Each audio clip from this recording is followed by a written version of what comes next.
사랑하고 축복합니다.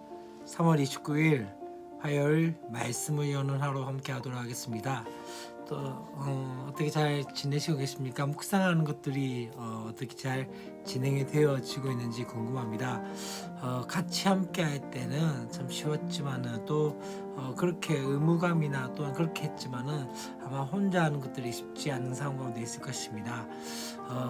왜냐하면은 습관이 되어지지 않고 또한 말씀을 읽는다는 자체가 우리 가운데 그렇게 쉽게 되어진 부분들이 아니기 때문에 그럴 수 있을 거라고 생각합니다. 그러나 중요한 것은 계속적으로 우리가 하나님의 말씀을 가까이 하고자 하는 그 노력과 또한 우리의 삶 가운데 그렇게 또 말씀을 가까이 하고자 하는 그 은혜들이 있을 때 점점 더 하나님의 말씀을 알게 되어지고 또 그 가운데서 하나님과의 친밀함을 느낄 수 있는 그런 시간들이 바로 이 묵상 시간인 것을 깨닫고 먼저 시간을 정해놓는 것과 또한 그 시간 내에서 약속하는 것과 또 혹은 믿음의 선진들 혹은 믿음의 선배들에게 부탁을 하고 또한 그렇게 점검받는 것들도 중요하지 않겠나라는 생각이 들었습니다.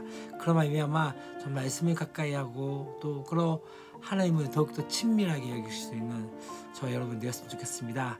오늘 우리가 함께 보는 말씀은 시편 119편 121절에서 136절까지 말씀이고 우리 친구들이 가진 묵상집으로는 시편 119편 124절과 131절부터 133절까지 말씀입니다.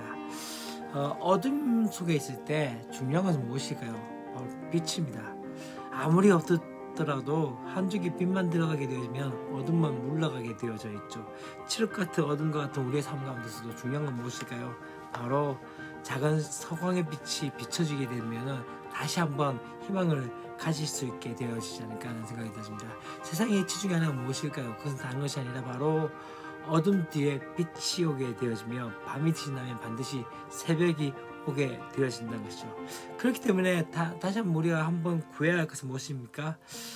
바로 세상의 모든 피조물을 주관하시는 그 하나님의 말씀을 붙들고 살아야 하지 않을까라는 생각이 들었습니다. 오늘 우리가 이제 16번째 단락과 17번째 단락을 함께 나눠보고자 합니다.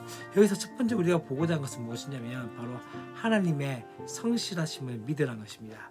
16번째 단락에서 시편 기자는 자신에 대해서 어떻게 이야기합니까? 주의 종으로 묘사하는 것들을 보게 되어집니다. 그렇다면 자기가 그렇게 주의 종이라고 할 수 있는 이유가 무엇일까요? 그건 바로 하나님께서 자신에게 성실하게 행하시는 분이시며 그렇기 때문에 자신은 주님께 충성한다는 것이죠.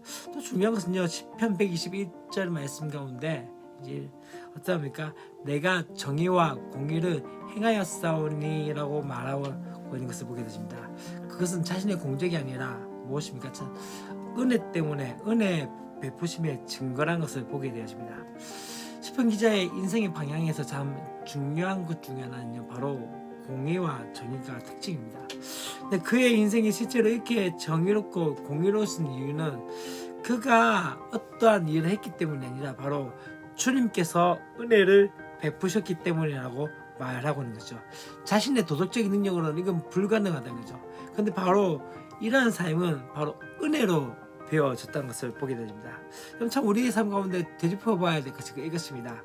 우리가 하나님의 사람으로 살 수 있는 것들도 또 우리가 함께 예배하며 주 앞에 나아갈 수 있는 것들도 그것은 나의 삶에 되어진 모든 것들이 무엇입니까? 은혜라는 것을 기억하셔야 합니다. 그렇기 때문에 우리가 다시 한번 고백하는 것이 무엇입니까? 하나님 은혜 때문에 되어졌다는 것들. 그렇기 때문에 다시 한번 그 은혜를 붙들고 나가는 것이 필요하지 않을까요? 그래서 그 은혜를 안다면 그 성실하신 하나님을 믿고 나갈 수 있는 것이죠. 시편 기자는 어떻게 얘기합니까? 지금 이 어려운 상황에 있음에도 불구하고 자신을 박해에서 구원해달라고 이야기하면서 지금 그렇게 기도하는 이유 하나가 무엇입니까? 바로 하나님의 성실하심 때문에라고 이야기를 하고 있는 것이죠. 그가 그분의 성실하심을 붙들고 나갔기 때문에 그렇기 때문에 더욱더 하나님의 구원을 갈망했던 것을 보게 되십니다. 또 두 번째는 뭘 의미합니까? 하나님에 대한 충성은 바로 말씀에 대한 사랑으로 드러나는 것들을 보게 되었습니다. 시편 기자는 앞부분에서 이제 주의 성실하시고 미쁘심을 알고 있게 되어집니다. 그러면서 어떻게 합니까? 자신이 주의 종이기 때문에 자신을 건져주기에 대해서 줄 것에 대해서 강구합니다. 그러면서 지금 125절에서 자신이 주의 종이다 라고 이야기하며, 또한 시편 126절 말씀 가운데 어떻게 합니까? 지금은 여호와께서 일하실 때니이다 라고 이야기합니다. 어쩌면 이건 대담한 요구가 아닐까요? 주님 일해 주십시오, 주님 역사해 주십시오 라고 이야기한 것. 어떻게 피조물이 우리가 창조자이신 그분께 그렇게 기도할 수 있을까요? 근데 그것은 그가 그렇게 기도할 수 있는 이유가 무엇입니까? 그는 지금 개인적인 상처나 그런 억압 때문에 그렇게 기도한 것이 아니라, 더 중요한 건 뭡니까? 그들이 주의 법을 폐하였사오니, 자신의 필요에 맞춘 것이 아니라 바로 주의 영광에 초점을 막 붙이고 있는 것을 보게 됩니다. 우리가 진짜 관심을 가져야 할 것은 무엇입니까? 우리에게 주어지는 위로가 아니라 주님의 영광이라는 것을 기억해야 합니다. 우리가 심판을 위해서 기도하는 이유 중에 하나는 무엇입니까?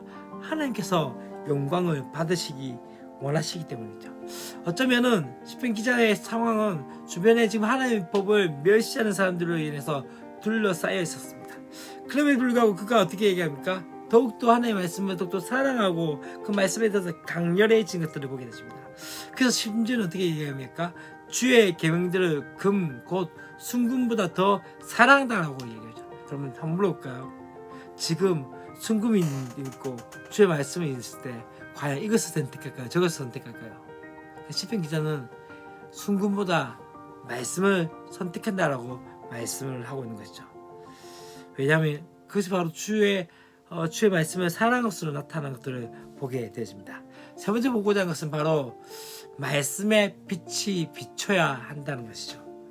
17번째 단락에서 시편 기자는 주의 증거들이 놀랍기 때문에 자신의 영혼이 그것을 지킨다고 말씀하고 있고, 그 말씀을 열면 빛이 비추기 때문에 우둔한 자들을 깨닫게 만들고, 그렇기 때문에 내가 더욱더 그 말씀을 사모한다라고 하면서 입을 열고 헐떡인다라고까지 표현하고 있는 것을 보게 됩니다.